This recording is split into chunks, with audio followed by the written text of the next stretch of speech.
Assalamu alaikum everyone, welcome back to the new vlog. This is me दुआ Kalindi and you are watching the कलंदीज। कैसे हैं आप सब लोग? उम्मीद करती हूँ कि आप सब लोग ठीक होंगे। अल्लाह पाक आप सभी को खुश और आबाद रखे। आमीन सुमा आमीन। सो गाइस, ये व्लॉग है रमज़ान से एक दिन पहले का। काम ज़ोरों शोर से जारी है, तैयारियां हो रही हैं। तो यहाँ पर है ये रात की वीडियो जहाँ पे मम्मा जो है वो ज़ीरा साफ़ कर रही थी। घर के काम की जिम्मेदारी तो मेरे ऊपर है, लेकिन किचन तो मम्मा और वर्दा के हाथ में है। तो यहाँ मम्मा और वर्दा अपने काम पर लग गई हैं। ज़ीरा साफ़ हो रहा है, सारे मसालों को रीफ़िल कर रही हैं। रात में गैस तो होती नहीं, तो जो भी बिना गैस वाले काम थे वो सब इन लोगों ने रात में किए हैं। और पता है 3 दिन से ना पानी नहीं आ रहा है, तो पानी आया था, हमने मशीन चला दी थी और पता नहीं क्या हुआ कि मशीन में पानी था और मशीन रुक गई। मैंने स्टार्ट करी और बंद हो गई थी। मैंने स्टार्ट की तो 41 आ रहा था, 39 मिनट्स लिखे हुए आ रहे थे और मशीन चल नहीं रहा था। तो मुझे बहुत टेंशन हो गई। मैंने अन्नू को कॉल करी, अनुषा से पूछा, मम्मा को बुलाया। फिर बाद में पता चला कि भाई वापस से पानी चला गया है, इसलिए मशीन रुक गई है। तो फिर हमने जो है ना मशीन को बंद करके रख दिया कि अब देखते हैं। एंड फ़िलहाल अभी तक पानी नहीं आया। पानी का यही मसला हो रहा है, 3 दिन से मुस्तकिल पानी नहीं है। बहरहाल अभी है ये सुबह का टाइम। तो यहाँ पे जो है ना मैंने सफाई स्टार्ट कर दी थी। सहन में पहले मैंने डस्टिंग स्टार्ट करी। ड्राइंग रूम मैंने पहले कर लिया था, तो मैंने जो है ना सोचा अब सहन से स्टार्ट करते हैं, बाकी रूम भी कर लूँगी। और किचन तो हम लोगों ने पहले ही कर लिया था, जो साथ डस्टिंग भी कर ली थी किचन में। और जैसे कि मैंने आप लोगों को पहले बताया था कि काम करते वक्त मैं कोई उल्टे काम ना करूँ, ये हो नहीं सकता। गोल्डन नॉलेन पिक वाली फ्रेम मुझसे टूट गई, जो कि मम्मा को बहुत पसंद है। बहरहाल भाई फिर रूम साफ़ करी थी और पंखे पे मेरा हाथ नहीं जा रहा था, तो कुर्सी रख के मैंने अक्सर का तू कर दिया। अक्सर से भी नहीं हुआ। फिर हमने उस पर पटला रखा, कुर्सी पे पटला रख के अक्सर चढ़ी थी और वो फिर पंखा साफ़ कर रही थी।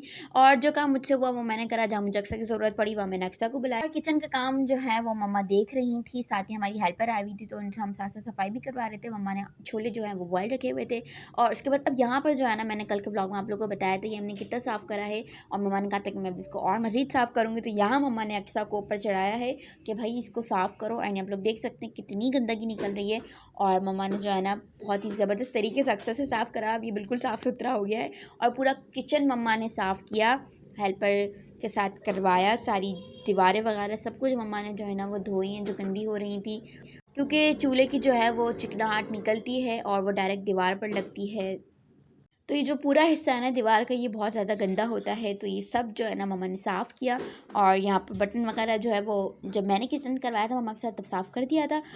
और बस इसी तरह से पूरा किचन जो है ना वो फैला हुआ था, जिससे पता नहीं क्या हुआ है इधर। बहरहाल जो है ना बस हेल्पर के साथ सफाई करवाई यहाँ पर किचन की, घर भी साफ़ करवाया। इधर जो है झाड़ू लग गई थी, पोछा नहीं लगा था, इसलिए सारी चीज़ें आगे आगे बाहर रखी हुई थी। और डस्टिंग वगैरह सब कुछ मैंने कर ली थी, फर्नीचर साफ़ कर दिया था। एंड इधर मेरी पसंदीदा चीज़ कपड़े भी रखे हुए हैं, जो कि मुझे तय करने हैं।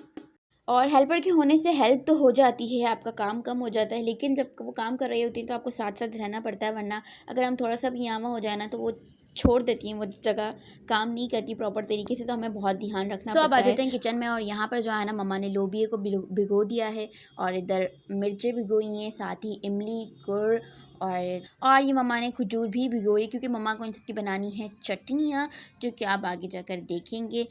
और इन सब काम के साथ साथ हमारी हेल्पर जब काम करके गई तो काफ़ी देर हो गई थी और मम्मा भी बहुत ज़्यादा थक गई थी, क्योंकि सारी सफाई निकाली हुई थी। मम्मा हाथ हाथ सारा किचन साफ़ कर रही थी, समेट भी रही थी, फ्रिज भी धोया था। तो बस इसी सब में टाइम निकल गया था। और अब रात के खाने की बारी है, तो खाना बनाने के लिए तो किचन में जल्दी जाना पड़ता है। तो मम्मा ने बनाए हैं इधर सालन चावल। बस खाना जितनी जल्दी बन जाए, लेकिन खाते हम पप्पा के साथ ही। और पप्पा का वेट करते करते पता चला कि भाई रात के 10 बजे चांद दिख गया है, कल रोज़ा है। और मम्मा तो इतनी टेंशन में आ गई थी, क्योंकि जो है मम्मा के काफ़ी सारे काम थे पेंडिंग पर। अस्सलाम वालेकुम पप्पा। भाई हमारे पापा गए शाबान में थे, आए रमज़ान में। 1 महीना कहाँ थे आप? घर से बाहर ऐसा नहीं हो भाई, ईद पे ही मिलो फिर आप। मेरे साथ लिटरली पता है क्या सीन हुआ है। मैं आराम से बैठी हुई थी, रमज़ान ट्रांसमिशन की मुझे तैयारी करनी। मैंने कहा चलो एक दिन स्लॉट्स फाइनल करने थे, कुछ पोस्टर्स रह गए थे, कुछ रह गए थे। सब चीज़ें जो है ना वो ये देख चोर, सब चीज़ें रह गई। जैसे पता चला चांद हो गया है, मैं लेटी हुई थी, ढक कर के उठ गई। मैंने कहा यार ये क्या हो गया। तो यार बहुत टेंशन में है। हाँ, लाइफ इज़ सो अनप्रेडिक्टेबल। हमारा गेट बजा, बैल हुई तो मम्मा ने पूछा कौन है, हमने कहा रमज़ान।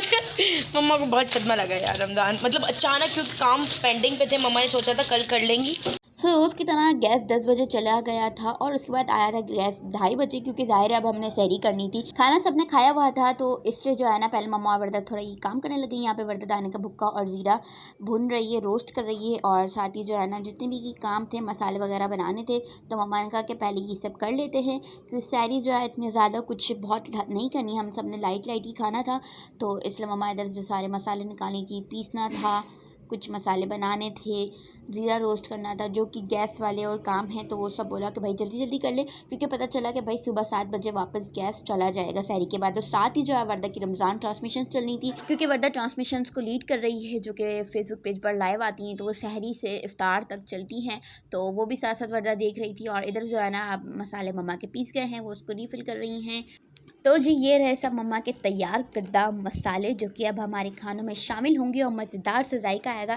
तो जी अब कर लेते हैं सहरी की तैयारी। तो यहाँ पर जो है तंदूर की रोटी फ्राई हो रही है, जो कि पापा को बहुत पसंद है, हम लोगों को भी अच्छी लगती है, बट पापा तो खाते ही यही है, नाश्ता हो या सहरी करनी हो।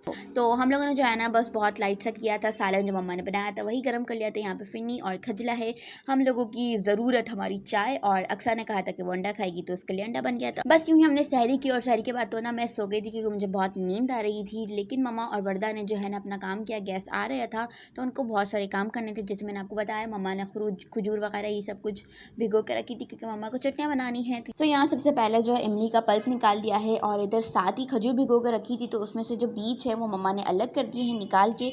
अब एक कढ़ाई में जो इमली का पल्प निकाल के रखा था उसको ऐड करेंगे। अब जो खजूर का पेस्ट हमने अलग किया था उसको ब्लेंड करेंगे, आप जो है वो जग में भी पीस सकते हैं। अब इसको अच्छे से छान लेंगे, और उसके बाद जो हमारा इमली का पल्प हमने कढ़ाई में ऐड किया था उसमें ही साथ ही इसको ऐड कर देंगे और अच्छे से मिक्स कर लेंगे। यहाँ ऐड करेंगे अब हम ब्राउन शुगर इसमें, और इसको जो है बहुत ही अच्छे से मिक्स कर लेंगे और थोड़ी देर पकने के लिए रख देंगे। अब इसकी जगह चीनी या गुड़ भी ऐड कर सकते हैं। तो अब हम बनाएंगे हमारी खानदानी स्पेशल चटनी, जिसको हम कहते हैं चप चटनी। तो यहाँ पर हम सबसे पहले हमने ऐड कर लिया है इमली, और जिसमें से पल्प निकाला था ना वो वाली इमली भी ऐड कर दी है, साथ ही गुड़ जो भिगो के रखा था उसका पानी भी ऐड कर दिया है, वो गाढ़ा हो गया था, और साथ ही जो नीचे गुड़ के टुकड़े लगे हुए थे वो भी इसमें ऐड कर दिए थे, अच्छे से साफ करके, कच्चा वगैरह था तो वो हटा दिया था। अब इसे पकने देंगे। अब हम चलते हैं खजूर की चटनी पे। तो यहाँ पर जो है इसमें ऐड कर दिया है नमक, काला नमक, जीरा पाउडर, अदरक पाउडर और लाल मिर्च ऐड कर दी है हमने खजूर की चटनी में। अब इसको अच्छा हम मिक्स कर लेंगे। और यहाँ इमली की चटनी में हमने ऐड कर दिया है नमक, अदरक पाउडर और कुटी हुई लाल मिर्च। इससे ज़्यादा इसमें कोई इंग्रेडिएंट नहीं डलते, और बस इसको अब हम अच्छे से पकाएंगे। अब इसको थोड़ी देर पकाएं, और ये दोनों चटनियाँ रेडी हैं। अब आप इनको सेव करके रख सकते हैं। तो अब आ जाता है ये दोपहर का टाइम, हेल्पर हमारी काम करके चली गई है। यहाँ पर हो रहा है वर्दा का प्रोग्राम कुकिंग शो, जो कि इसका रमज़ान ट्रांसमिशन का है, जो कि आप फेसबुक पेज पर लाइव देख सकते हैं, जिन्ना का पाकिस्तान के। और यहाँ पर मैं अपने दोनों हाथों का इस्तेमाल करते हुए एक हाथ से लाइव जा रही थी, दूसरे हाथ से वीडियो बना रही थी। इसी तरह से जो है हमने ये सारा काम किया है। और आज इफ्तारी में हमें बड़ी परेशानी हुई है, पानी आया 3 दिन के बाद, तो मैं और मम्मा नहाने के लिए चले गए, और हमारे काफ़ी सारे काम जो है ना वो रुक गए, और हमें थोड़ा सा लेट भी हो गया। वर्दा के शो में भी लेट हो गया, और जैसे ही वर्दा का शो ख़त्म हुआ उसके बाद मोहम्मद सैल का शो था, जिसकी क्लिप बनाना में हम भूल गए जल्दी में। बहरहाल उसके बाद हमने जल्दी से जो है ना इफ्तारी की तैयारी की। वर्दा ने रोल बनाए, मैंने आलू के पकौड़े बनाए, मम्मा ने चाट बनाई, अक्सर ने टैंक बनाया। इस तरह से हमने इफ्तार की तैयारी की, और हमारा दस्तरखान हो गया तैयार। अल्लाह का शुक्र है टाइम पर सारा काम हो गया था। और इफ्तारी के बाद नमाज़ वगैरह हो गई थी। फिर जो है ना जो मसाला बचा था रोल वगैरह का, तो वर्दा ने जो है थोड़े से रोल बना कर उसको रख दिया, वो हमने फ्रीज़ कर दिए हैं ताकि वो कल काम आ जाए हमें। बस कुछ यूँ गुजरा हमारा आज का और कल का दिन। उम्मीद है कि आपका दिन भी अच्छा गुजरा होगा, पहला रोज़ा अच्छा गया होगा। रोज़ा हमारा अच्छा गया अल्हम्दुलिल्लाह, बस कुछ काम थे जिनकी वजह से परेशान हो गए हम। कोई नहीं, होता है, ये सब तो चलता रहता है। तो इसी के साथ उस व्लॉग को करते हैं यहाँ पर एंड। यूँ गुजरा हमारा दिन। उम्मीद है कि आपको अच्छा लगा होगा, तो जल्दी से कर दीजिए like, comment, share and channel को सब्सक्राइब करना ना भूलिएगा। अपना बहुत सारा ख्याल रखिएगा, दुआ में रखिएगा, हमें याद। मिलते हैं कल। अल्लाह हाफिज़।